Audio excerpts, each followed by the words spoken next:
Hey everybody, it's Irene with BrainStormAcres, and obviously I'm back in the greenhouse again.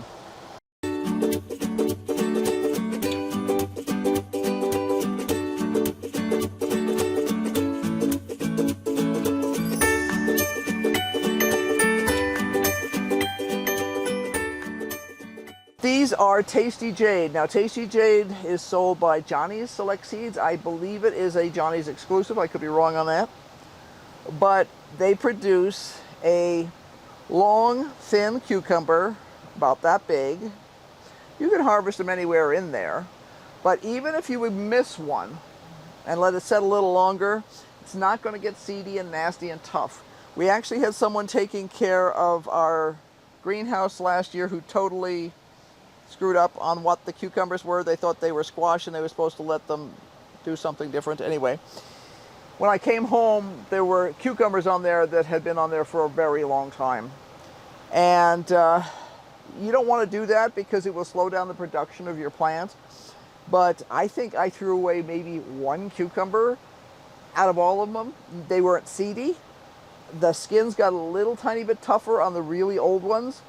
But it means that if you miss one, or you're gone away for a week and you get a couple of extra cucumbers, it's not like when you come back and you go, okay, I'm not even sure the pigs or chickens want to eat this, you know, that sort of thing. So I have some old seeds. I tossed them in. I think I put 2 in each pot. And I'm going to see if they'll come up. If they don't come up, a couple of these things, if they don't come up within like 3 or 4 days max, I am going to replant them because I have newer seeds and I'm not going to give up on them yet. So that's the plan here.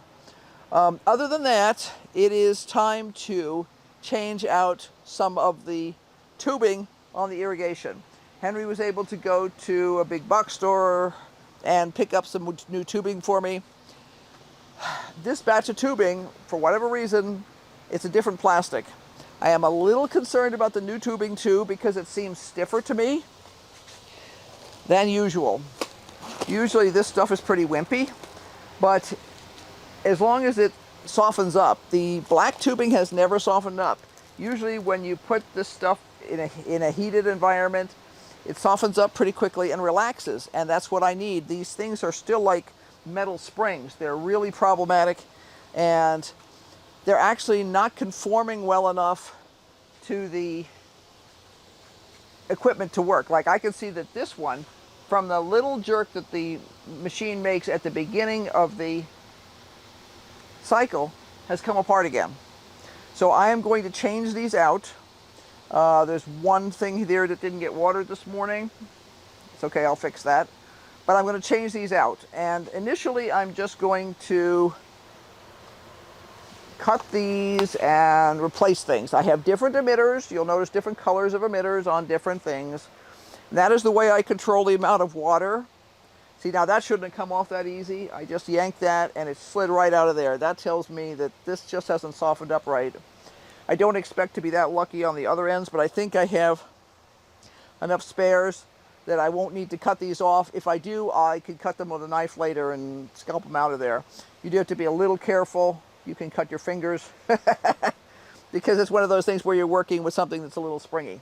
But I am just going to start replacing these things and cross my fingers that this is going to solve the problem in here because I am very sick of the problems with this black irrigation tubing. It's it has, you can see it's never really relaxed at all, and it should be totally relaxed because it's been in a hot greenhouse for several weeks.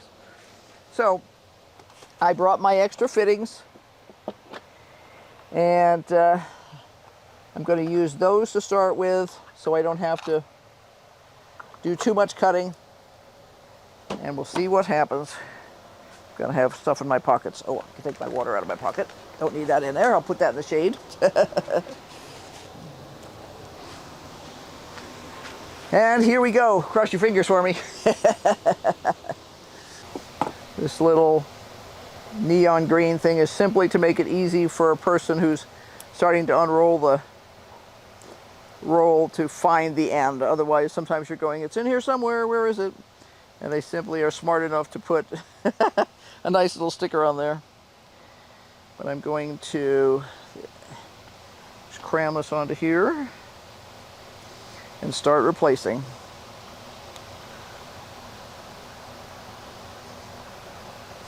You do want to make sure there's a bump on these emitters. You want to make sure that the hose goes on as far as you can make it go on, because you want to give it a little bit of leeway in terms of its behavior.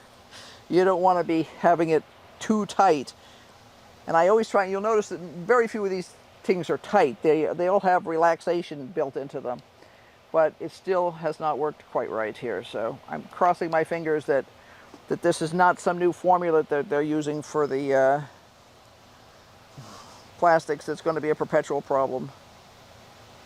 So we will only know when we know, unfortunately.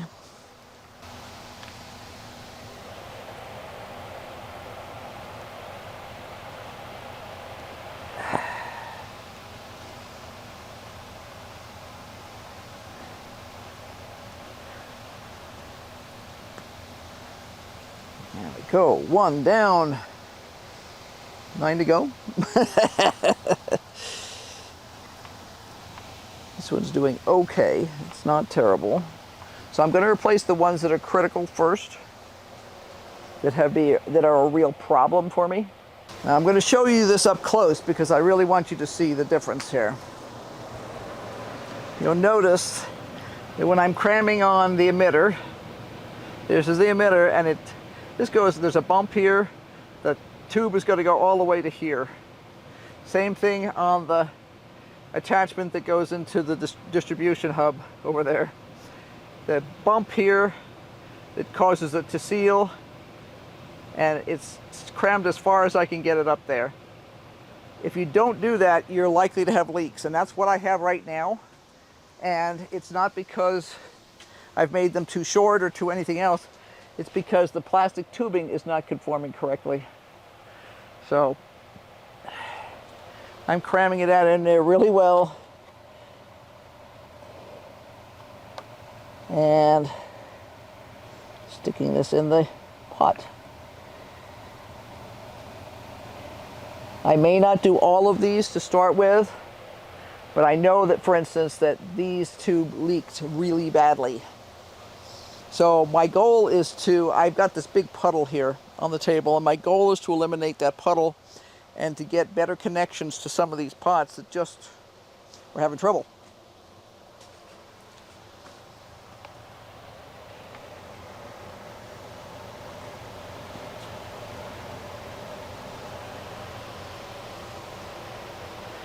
I want to put a longer one on this one.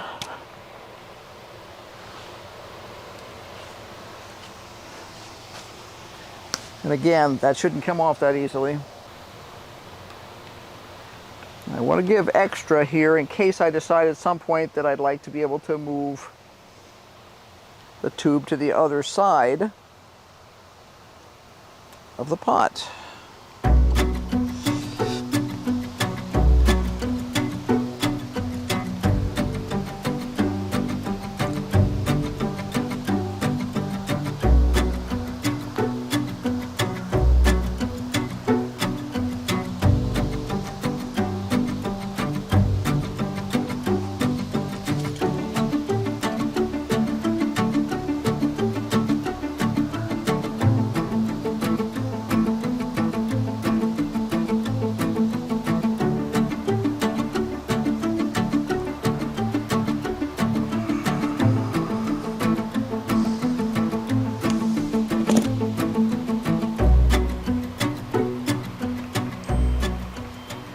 By changing these out one at a time,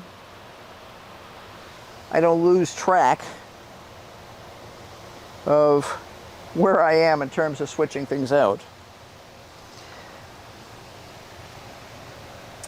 This one is also a little shorter than I would like it to be. So we'll fix that. Whee!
Let's pull the piece of grass out of there. Got a nice marble-sized tomato there, and several more marble-sized tomatoes back there.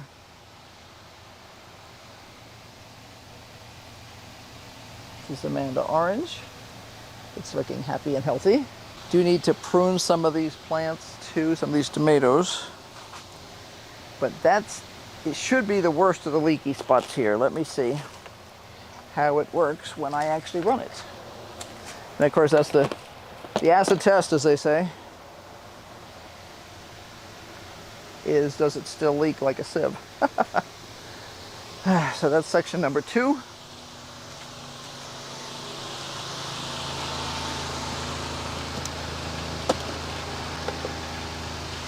Okay, that should, I see a dog nose, looks so cute. I have a dog nose under there. Well, it's already totally fixed, or appears to have totally fixed the leaks that were here. I had the ones that I changed were leaking like a sieve. It was terrible. So that seems to have fixed that leak completely. And it was all due to the plastic just not conforming to the fittings, which was not cool at all.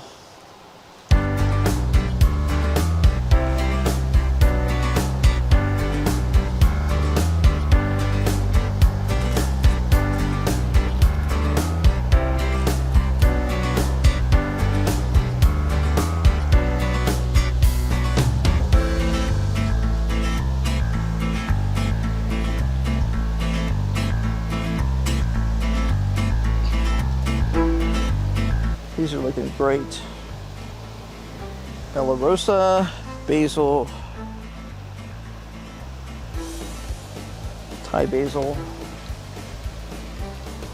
Atlantis broccoli. Let's see here.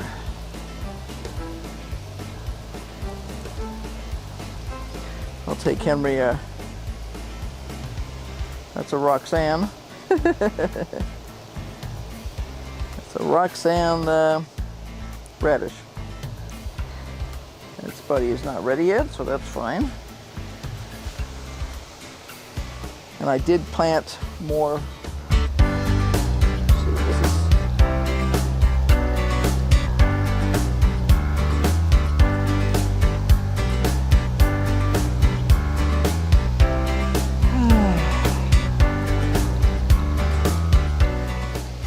that's lizard. Yeah, all these things I have to keep track of. I need to prune off some suckers on this. This is Bella Rosa. Actually, these are determinate, so I don't need to prune them. I will, however, cut off some of the bottom leaves that don't look healthy.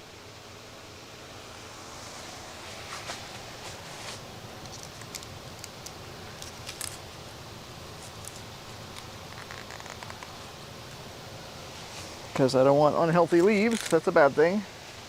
This this tiara is producing 2 heads. Every once in a while that happens. Not super common. But these I think are, is this 1 plant or 2? I don't know. Once in a while I have had a cabbage plant produce 2 heads. Okay. This tiara over here is gorgeous, and that big around now. We'll probably harvest him in the next week. Yeah. Okay. I'm going to throw away this junk. Put this with my water so I don't forget it. Because forgetting radishes is a bad plan. And I'm a happy camper. This is now conforming, which it wasn't before. So we went from having water spraying everywhere to water only going into the pots, which is great. I don't know how long. I put this on for 5 minutes, I think. So, yeah, I am happy camper. I am going to trim while I'm waiting for this to finish. I'm going to trim off some of the bottom leaves. I don't like to have my tomato leaves in contact with the soil. And if they look unwell, I am particularly in a hot hurry to chop them off. So we're going to do that. So a lot of times you can kind of like stay ahead of disease if you trim off things that when they first start looking not well. And it's not a perfect solution, but it often helps a lot. So, especially if you know you have plants that might be susceptible to something. It's not a bad plan to take away parts of the plants that are unhealthy. So I'm taking away anything that doesn't look healthy here. And I'm cutting it pretty far above where the unhealthy things are. Yeah, I am a happy camper. This is looking great. I keep looking at it to make sure it doesn't spring any leaks anywhere. But so far, so good. Some of this damage on some of these tomatoes is they got some burn when they were transplanted and things like that. And usually, if I spray, I'm very careful about when I spray. I think there was just some residual moisture that day, so we got a little bit of burn on some of the leaves, which is not cool, but nothing you can do about it now. And they're never going to look pretty because the damage is done. It's kind of a permanent scar, if you will. So I will simply trim off any of those crummy looking leaves. If I was concerned about spreading disease, I would be disinfecting this clipper in between each cut in a solution of Clorox and water.